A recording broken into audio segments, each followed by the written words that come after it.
Alô, galera, Vasco Análise aqui, Marcelo falando. 19h30, 21h30, portanto, daqui a 2 horas, na Argentina, Lanús e Vasco. Vamos aqui torcer bastante e pensar, né, na nova era, pensar no Diniz, torcer para que dê certo. Já soltei vídeos aqui explicando meu ponto de vista, não vou repetir, porque esse não é o escopo do vídeo, para não ficar muito extenso, né? Bom, Lanús e Vasco hoje, me interessa muito ver o posicionamento do Vasco, a postura dos jogadores do Vasco, agora com o Diniz. Espero que não seja aquele comportamento derrotado, para baixo, cabisbaixo do Felipe, arrogante, uma pessoa triste, amargurada. A gente conhece a pessoa que pode estar à frente de um clube e não é o Pedrinho, né? Ah, mas o Diniz também, às vezes ele é arrogante, às vezes ele é isso e aquilo. Ok, mas vamos ver aí, nesta nova fase, com o Diniz, agora na beira do campo, numa competição sul-americana, na Argentina, num jogo oficial, né? Bom, Vasco vai competir. Qual será o posicionamento, postura, né? Não na primeira parte que eu falei aqui, posicionamento, postura, o time aguerrido, o time brigando, mas vai jogar como? Vai tentar propor o jogo, vai jogar um jogo posicional, vai tentar jogar um jogo mais apoiado, respeitando aí os dogmas do Diniz. Eu gosto de ver os jogos do Diniz, à exceção daquela saída lá de trás. Mas eu vou aqui observar, né, no segundo terço, terceiro terço, meio de campo e ataques, respectivamente, para ver aí se o Vasco, como é que o Vasco pode se apresentar, né? Acho que com esse jogo apoiado do Diniz, fica mais fácil para Couto e Nuno jogarem, né? São lentos, o Couto é muito mais lento que o Diniz, do que o Nuno, mas são jogadores lentos, não correm o tempo inteiro, são jogadores mais de toque de bola, né? Trouxemos o Garré, também não encaixou. Então vamos ver aí se vai ser um jogo realmente posicional, apoiado com o Diniz, né? Tô lendo aí as matérias, um jogo a cada dia, né? Um jogo a cada dia que o Diniz vai enfrentar e tal. A maioria tem o mesmo problema. Só que os outros têm um elenco melhor, um elenco maior, portanto um time melhor, porque você pega peças para fazer um time do elenco, né? Então vamos ver aí o que ele vai fazer e, a meu ver, tem que fazer o que todo mundo faz quando não tem tempo para treinar, corrigir com os vídeos, né? Ver o que não pode ser feito, que foi feito contra o Palmeiras, aquela saída do Moura, ver as falhas que foram contra o Porto Cabelo, de saída de bola, ver as bolas aéreas que o Vasco levou contra o Vitória, tudo isso aí tem que ser levado em consideração, né? Mas, de antemão aqui, sem falar no jogo concretamente, né? Depois podem vir mais perguntas na minha cabeça com relação ao jogo propriamente dito, mas com relação ao Diniz, eu perguntava se eu estivesse lá, né? Se fosse um youtuber que tivesse acesso aos caras, porque hoje todo mundo é youtuber. Então, eu sou jornalista e youtuber. E aí o credenciamento não é só de youtuber, não pode ser, a Constituição veda isso, né? Perdão. O credenciamento não pode ser só de jornalista, né? A Constituição veda isso aí, já falei aqui por várias e várias vezes. Comunicação feita por não só por jornalistas, né? Então, por exemplo, eu faria as perguntas ao Diniz. Diniz, o Carille, com todas as letras, disse que não precisava de reforços, estava tudo bem e blá blá blá. O Vasco precisa de reforços, Diniz? Hoje, após o seu primeiro jogo aí, oficial com o Vasco, o que você acha? Precisa de reforços? Quantos? Quais as posições, Diniz? Porque aí já cria uma pressão no técnico. Ah, mas Marcelo, o Diniz vai fazer isso, blá, blá. Isso tem que ser feito. Não de uma forma agressiva, de uma forma abusiva, mas de uma forma para explicar, dar uma satisfação ao torcedor, que mais uma vez vai estar aqui há 25 anos acompanhando o time. O Vasco é gigante por isso, né? me interpelam na rua, você acha que o Vasco é gigante, não ganha nada? Há muitos anos, exatamente por ser gigante, que o Vasco está aí, né? Não tomba, e como eu falo aqui, brinco aqui, né? O Vasco vem há 25 anos levando socos na nuca, sangra, mas não desiste da batalha, né? Bom, é verdade que você vai ter carta branca para contratar, entre aspas, né? Não contratar, mas pedir contratações e tal. Você vai ficar, acho eu, que não vai ficar submisso ao Pedrinho, perdão, ao Felipe. Não tem como o Diniz ficar submisso ao Felipe, como não tinha também o Carille ficar submisso ao Felipe. Daí as coisas não correrem bem. Não pode um cara mais experimentado, mais vitorioso. Carille e Diniz são vitoriosos, né? Não vou nem falar mais vitoriosos que o Felipe, são vitoriosos e o Felipe não é, né? Você vai renovar o elenco, o Diniz? Essas coisas todas têm que ser perguntadas aí, né? E mais a questão do jogo. Vou ver o jogo com toda calma, depois vou fazer o que eu sempre faço, coletiva do Diniz, depois falo sobre a minha opinião sobre o jogo, né? Bom, mais uma vez, já falei aqui outras vezes, sobre a confraria do Vasco, né? Vasco tem uma confraria e essa confraria solta uma nota, né? E ela fala assim, ô Pedrinho, você tirou a 777, né, do clube. E não se tratava de resultado do futebol, né? E tal, porque tá na mesma merda que tá. Você tirou a 777 e tá pior do que a 777, ou a mesma coisa que a 777. Então, foi mal demais a confraria. A 777 foi tirada porque era uma empresa fraudulenta, né?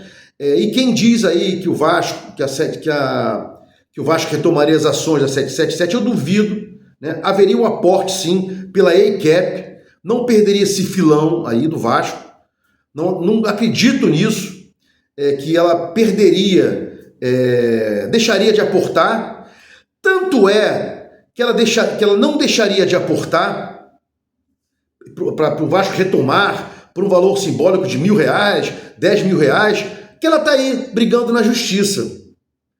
Tem lógica você falar, né, num pensamento, olha, a 777 não ia fazer o aporte, não. Ela ia perder as ações do Vasco. Então, se o Vasco esperasse até setembro, ela retomaria o Vasco retomaria as ações da Vasco Safra por R$1.000, as ações da Vasco Safra, da 777. Não tem lógica isso. Tanto é que ela está brigando na Câmara de Arbitragem, né? Não está se defendendo lá e tentou tirar o controle acionário ganhado pelo Vasco. O Vasco obteve o controle acionário através do Pedrinho e ela está brigando, né, para retomar o controle acionário. Então não tem lógica essas condutas da 777. Ela perdeu o controle acionário da Vasco SAF. Ela está discutindo através do agravo de instrumento. Ela agravou, né? E não tem lógica, ela está brigando na Câmara de Arbitragem, né? Não abriu as pernas, não desistiu. Então não tem lógica isso aí. Quem fala que o Vasco retomaria as ações da Vasco SAF se aguardasse setembro, tem que parar para pensar, usar o tique e o teco. Isso não existiria jamais, né? E hoje, se a 777 tivesse feito os aportes, e faria os aportes, o Vasco, ao final, ficaria com 70% bloqueados em algum lugar, né? Só com 30% para vislumbrar 30% que o Vasco tem hoje. Eu sei que desses 30%, já falei aqui vários vídeos, né? Inscritos me falam sobre isso. Tem aqui execuções de título extrajudiciais garantidas com ações da Vasco SAF, desses 20%, mas hoje o Vasco tem aí 31% integralizado. A Vasco SAF tem 31% integralizados pela 777, 39% em discussão. Se assim não fosse, ela teria 70% e ela iria aportar, porque, friso, não teria lógica a 777 agora estar brigando por ter perdido, né, pelo perdimento do controle acionário da Vasco SAF, e não estaria discutindo coisa alguma, né, reclamando nada, não estaria litigando com o CRVG, né, o associativo, na Câmara de Arbitragem. Não tem a menor lógica isso, né? Seguindo aqui, já para acabar o vídeo, né, o Brandt está defendendo o jornalista que disse que Pedrinho não quis ouvir a proposta do bilionário, né? Uma coisa é um jornalista aí que fala sobre contratações, que eu esqueci o nome dele aqui agora, né? Esqueci, até ficou nos cancelados, acho que o nome daquele programa era esse, junto com o tal do Gui Camargo, está defendendo, né, o Gui Camarda, e agora o Brandt solta, né? Já falei sobre isso, mais uma defesa aí dos caras, né, para dizer que o Pedrinho teve proposta para escutar alguém que botaria 1 bilhão na compra do Vasco, blá blá blá, né? Vamos ver aí essa história. O Gui falou que talvez, pelas suas falas, né? Olha, vocês chamaram um profissional de mentiroso e tal, não sei o quê, vai processar o Vasco vai processar ele, né? Ele disse hoje que aguarda uma retratação do Vasco. Isso é verdade? Vamos ver com quem está a razão. Eu só acho uma coisa. Quando a gente tem que evoluir ao longo dos anos, parar com essa história de soltar fake e dizer, pô, foi uma fonte minha disse, né? Se ele tivesse dito que tinha uma fonte, não estava discutindo isso. Porque o jornalista, quando fala que tem uma fonte, ele fica liberado de alguma coisa, né? Porque isso vem lá de trás, né? Dos primórdios, deles perseguidos e tal. Não, tem uma fonte, eu não posso dizer qual é a minha fonte e tal. Tem certeza disso, Gui Camarda? Tem certeza? Né? Brandt, está defendendo o cara mesmo? É isso mesmo, Brandt? Está mais uma vez contra o Vasco? Porque é estar contra o Vasco isso, né? Para fechar aqui, o Laureano colocou, mais uma vez, né? Eu tenho conhecidos em comum ao Laureano, mas estou pouco me lixando, né? Para esse pilantra chamado Laureano, que mais uma vez colocou como se fosse verdade que alguém tivesse procurado o Vasco para comprar as ações da Vasco SAF por 1 bilhão. Ele coloca isso aí como verdade para ganhar like. Isso aí, esse é o Vasco, os caras vivem disso, são sanguessugas, são suga-sangue, melhor dizendo. Sanguessugas, suga-sangue, tanto faz. Para fechar o vídeo aqui, já está extenso com 12 minutos, Sérgio Frias, eu respeito esse cara, né? Respeito a inteligência dele, o conhecimento dele de Vasco, mas tem uma coisa que ele está batendo na tecla, e eu quero o comentário dos senhores sobre isso. Ele bate o pé. Não é para vender o Vasco não pode ser vendido, blá, blá, blá. Isso não pode acontecer, Sérgio Frias. Com todo respeito, já falei com você através do Instagram, você viu um vídeo meu, comentou um vídeo meu, né? Disse em poucas palavras, não, opinião legal, palavras bem colocadas, um posicionamento científico legal, tal, sabe do que está falando, mas uma coisa eu acho que você está pisando na bola. Para que o Vasco pense, para que o associativo hoje pense em não vender as ações da Vasco SAF, e eu sou contra, mas os sócios assim quiseram. Houve uma votação e os sócios votaram pela transformação do futebol do Vasco Associativo em Vasco SAF e depois pela venda da Vasco SAF. Então hoje não tem como chegar e escutar alguém falando, mesmo sendo você, Sérgio Frias, respeito você com essa fala, não pode vender e tal, que se faça uma nova votação, né?